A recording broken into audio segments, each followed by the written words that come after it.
හොඳයි. දරුවනේ මම මෙහිදී උත්සාහ කරන්නේ මේ ඕගොල්ලන්ට විද්‍යාගාරයේ භාවිතා වන තෙපා දඬු තුලාව සම්බන්ධව පැහැදිලි කිරීමක් කරන්න. මොකද සමහර දරුවෝ මේ උපකරණය පරිහරණය කිරීම පිළිබඳව ලබා ඇති දැනුම අවබෝධය ඊටාම අල්පේච්ඡයි.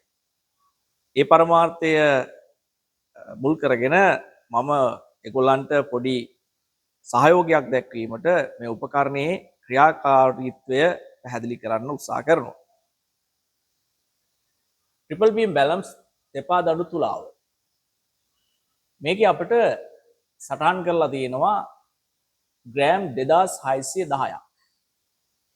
මේ උපරිම ස්කන්ධය මේකෙන් මනින්න පුළුවන්. ග්‍රෑම් 2610ක්. බාහිර ව්‍යුහය නැත්නම් ස්වරූපය මේ ආකාරයට මම පෙන්නුවොත් මෙතන අපිට පෙනෙනවා මේ ස්කන්ධ තුනක් සිලින්ඩරාකාර.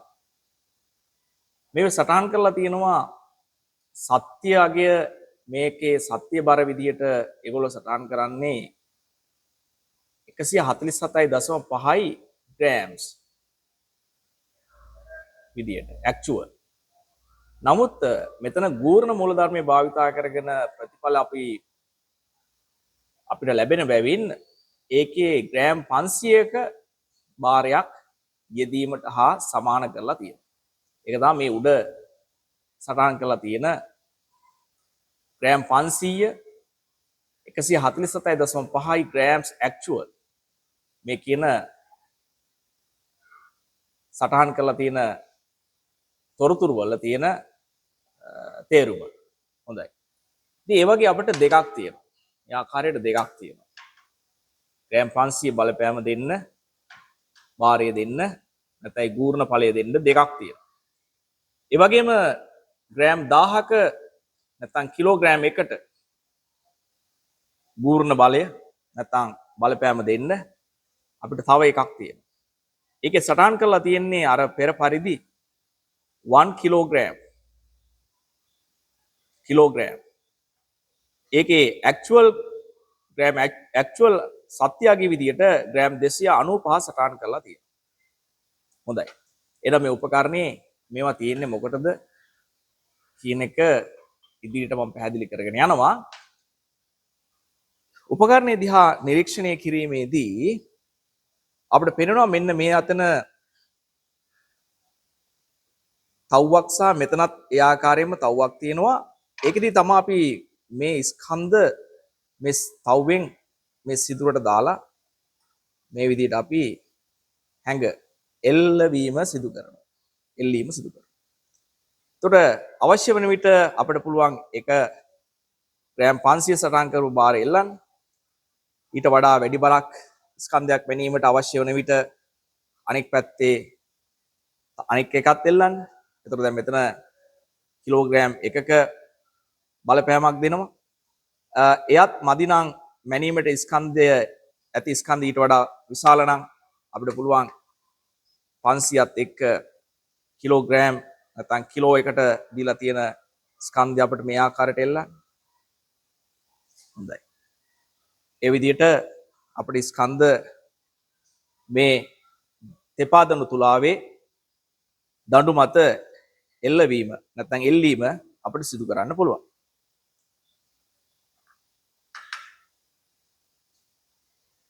උපකරණය අපිට ආරම්භයේ මෙන්න මේ ආකාරයට මේවා අසුරලා විද්‍යාගාරය තුළ ඔබට පවතිනවා බලා ගන්න පුළුවන්. හොඳයි. දැන් ඊටු පැහැදිලි කිරීම මම යනවා. මෙහි පවතිනවා ඉස්සරහා එක පළමු දණ්ඩක්, ඊළඟට ඊට පසු තවත් දණ්ඩක්, ඊට පසු තවත් දණ්ඩක්. මේ දණ්ඩ තුනේ පරිමාණ සටහන් කරලා තියෙනවා.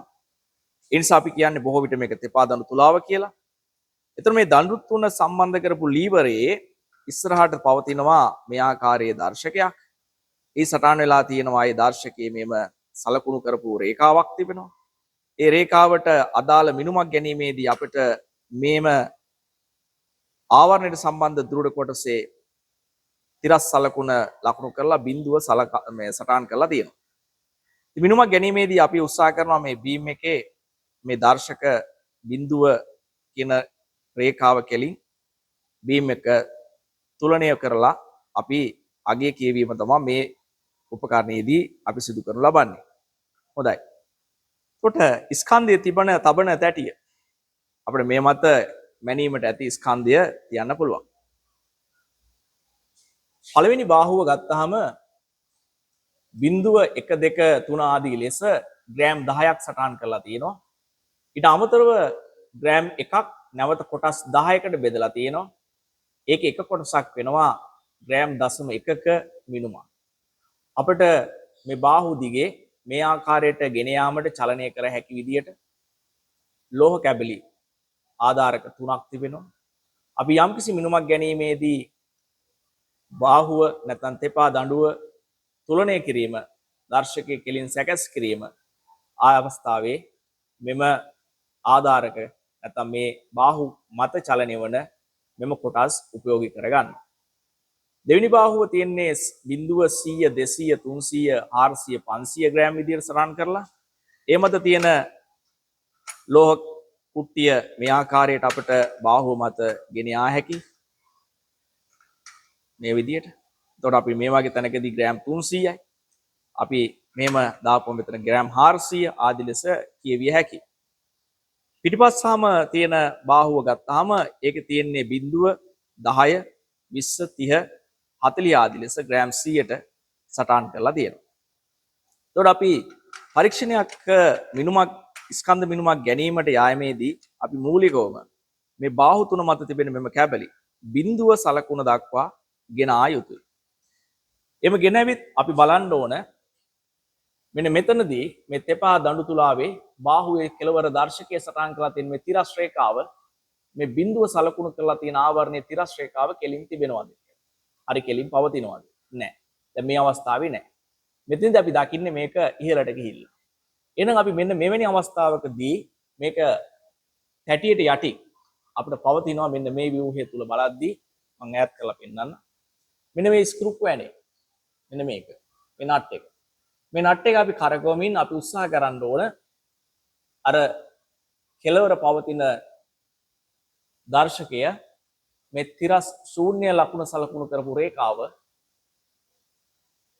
හා සමානව ඒක රේඛීය වන ලෙසට අපි මේ ස්ක්‍රූපුව කරකමින් සකස් කළ යුතු වෙනවා.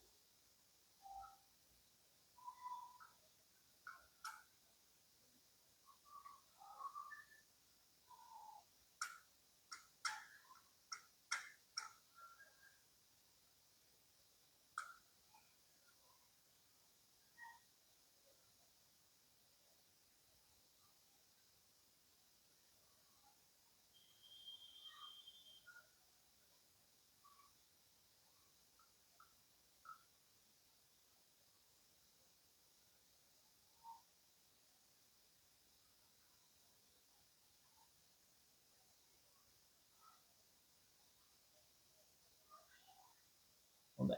දැන් පැහැදිලි ඇති. එහෙනම් ස්ක්‍රූප් ඇණය මේ පවතින ඇණය කැරකීම මගින් අපිට පුළුවන්කම තියෙනවා බාහුවල මේ දර්ශකයට අදාළ වෙච්ච සලකුණ ශූන්‍ය ලකුණු කරලා තියෙන තිරස් රේඛාව හා සමපාත වන ලෙස නැත්නම් ඒක රේඛීය වන ලෙස එක කෙලින් තියෙන විදිහට අපිට මිනුමක් ගැනීමට පෙර ආරම්භයේ සකස් කිරීමට සිදු වෙනවා. හරි. දැන් එහෙනම් අපිට ඒ ආකාරයට මේ ස්ක්‍රූපුව කැරකවීම මගින් බාහු තිරස්ස සන්තුලනය කරලා පවතින්නේ.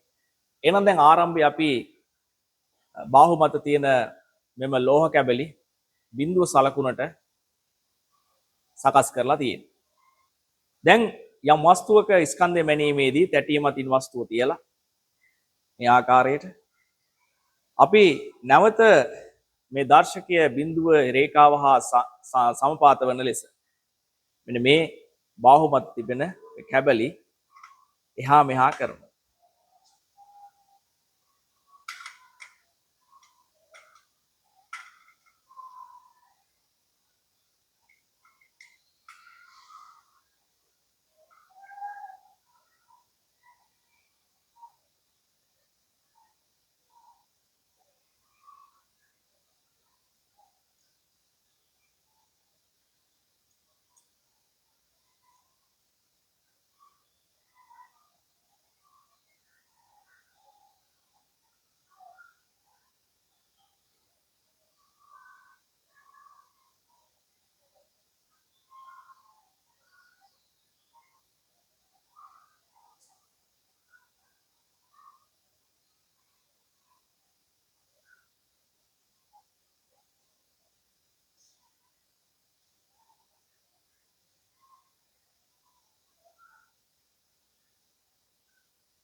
දැන් මේ අවස්ථාවේ අපි බාහුව මත තිබෙන අගයන් කියවා ගන්න. පිපස්සා පවතින බාහුවේ අගය ග්‍රෑම් 40යි. මැද තිබෙන බාහුවේ අගය 0යි. ඉදිරියේම තියෙන බාහුවේ අගය ග්‍රෑම් 6යි. එහෙනම් මෙම වස්තුවේ ස්කන්ධය ග්‍රෑම් 46ක් ලෙස අපට මැන ගැනීමට හැකි වෙනවා. මේ ආකාරයට තමයි අපි තෙපා දණු තුලාව භාවිතා කරමින් වස්තුවක ස්කන්ධය මැනීම සිදු කරන්නේ.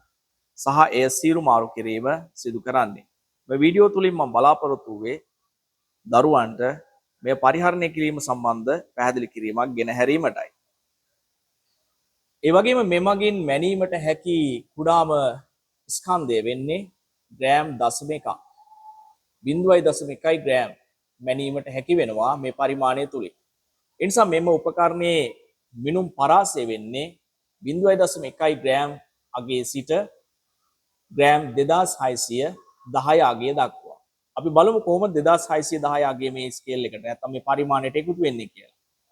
මෙම ස්කන්ධ තුන මගින් අපිට දෙනවා කිලෝ 1යි මෙතනින් ග්‍රෑම් 500යි මෙතනින් ග්‍රෑම් 500යි ගත්තාම මෙතනින් එනවා මේ තුනම යොදපුවාම මේ දෙකේ අපි භාවිතා කරපුවාම මෙතන දාන්න පුළුවන් කිලෝග්‍රෑම් 2000ක්. ඒතර මෙතන තියෙනවා බාහුවේ සටහන් කරලා ග්‍රෑම් 10යි 500යි 100යි. ඒතර එකතන ගන්න පුළුවන් අපිට 610ක්. එහෙනම් මේ ඔක්කොම යොදාගෙන මේ පද්ධතිය මගින් මැනීමට හැකි වෙනවා ග්‍රෑම් 2610ක ස්කන්ධයක්.